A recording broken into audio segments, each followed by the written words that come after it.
दोस्तों, एक विकलांग भाई वह अपनी बहन का घर पर इंतज़ार करता है कि उसकी बहन जो है वह आने वाली है और उसकी हाथों में आकर राखी बांधेगी।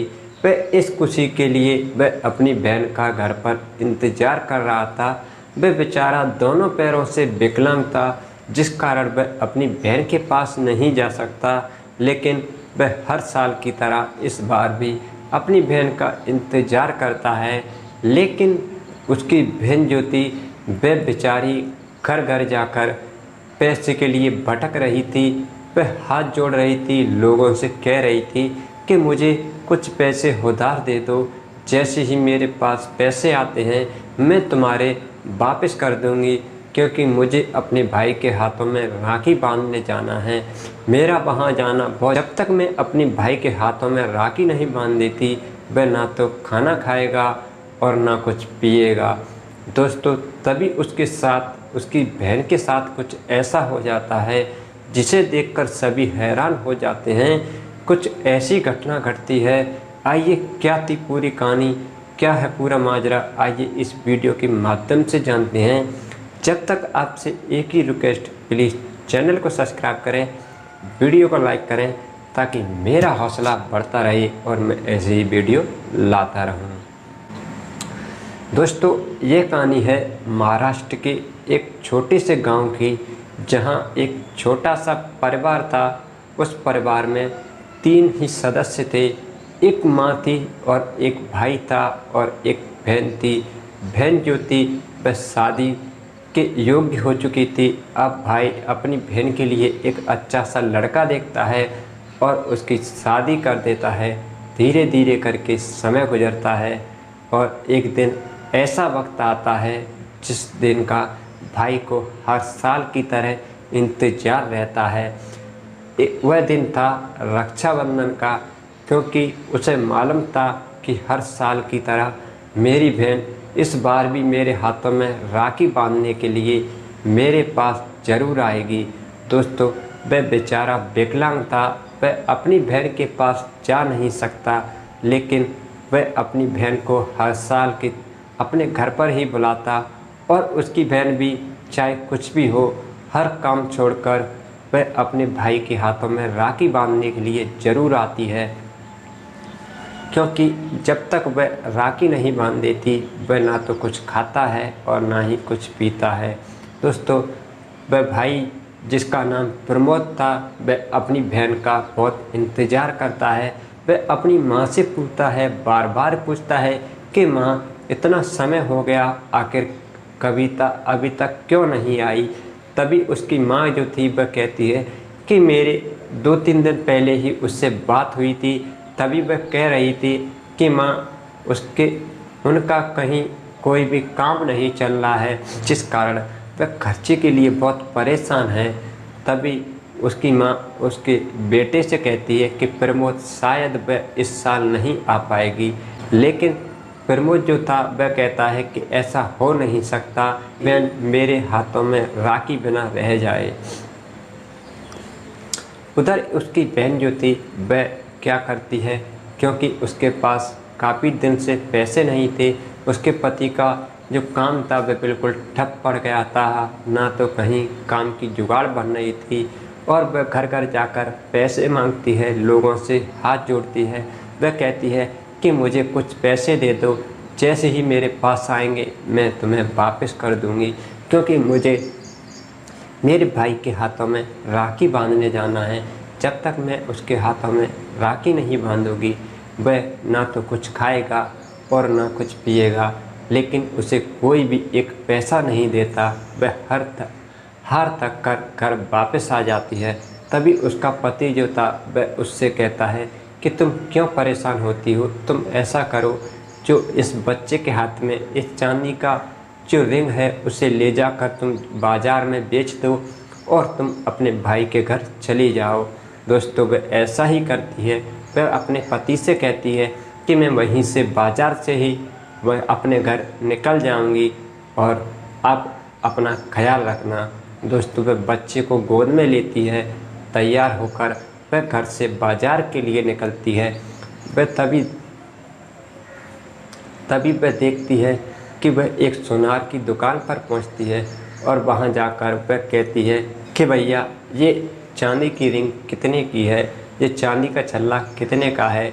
तो वह जब उस छल्ले को तराजू में सुनार तौलता है, दरअसल उस सुनार का नाम राजवीर होता है, वह जब उस छल्ले को तौलता है, तराजू में रखता है, तो वह उसके बदले में कविता को 300 रुपये देता है। तभी कविता जो थी वह सुनार से कहती है कि भैया मुझे इसके बदले में प्लीज़ 400 रुपये दे दो, क्योंकि इन 300 रुपये से मैं वहाँ नहीं पहुँच पाऊँगी। तभी सुनार जो था वह पूछता है कि तुम्हें कहाँ जाना है। तभी कविता बताती है कि मुझे अपने भाई के पास जाना है, मेरा भाई मेरा इंतज़ार कर रहा होगा। वह सारी बात बताती है। तभी सुनार जो था वह कहता है कि ये जो छल्ला है पहले ही 300 रुपये से 20 रुपये और कम बैठ रहा है, लेकिन मैंने इसमें पहले से ही तुम्हें 20 रुपये एक्स्ट्रा तुम्हें दे दिए हैं। लेकिन तभी कविता जो थी वह फिर से कहती है कि 400 नहीं दे सकती तो प्लीज़ भैया 350 ही दे दो।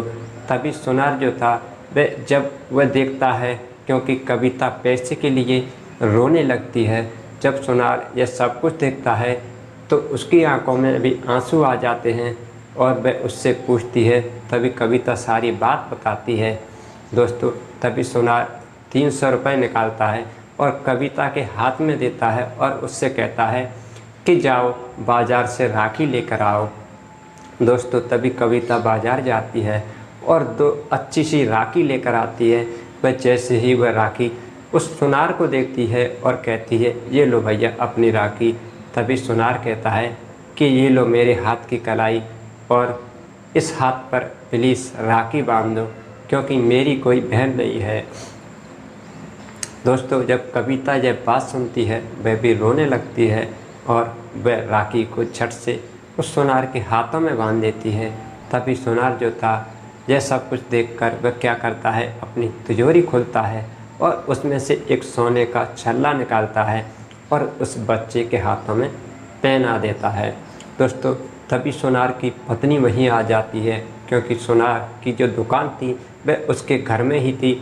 आगे की साइड दुकान थी और पीछे की साइड उसका मकान था जिसमें वह सभी रहते थे। तो तभी सुनार क्या करता है कि वह फिर से तिजोरी खोलता है और उसमें से पैरों के लिए पायल निकालता है, कानों के लिए बालियां निकालता है और गले के लिए एक सोने की लर निकालता है और वह सभी अपनी पत्नी को देता है और उससे कहता है कि ये लो अपनी ननद को पहना दो।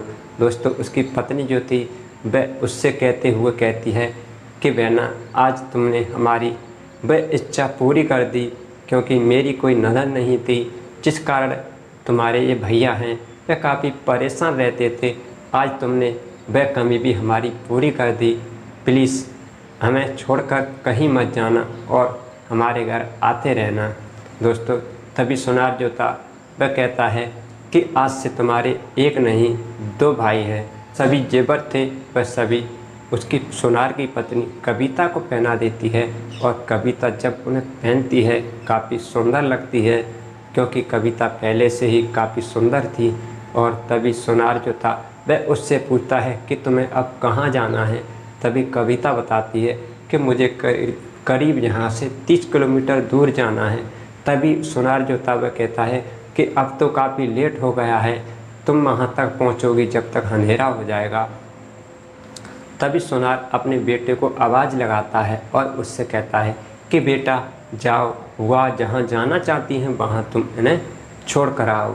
दोस्तों तभी उसका बेटा घर में से गाड़ी निकालता है और कविता उसमें बैठती है और उसे उसके भाई के घर छोड़ने के लिए जाता है। उधर उसका भाई जो था वह भी अपनी बहन का इंतज़ार करते करते थक जाता है। अंत में वह अपनी माँ से कहता है कि माँ, लगता है मेरी बहन कुछ परेशान है, अब मैं ही उसके पास जा रहा हूँ।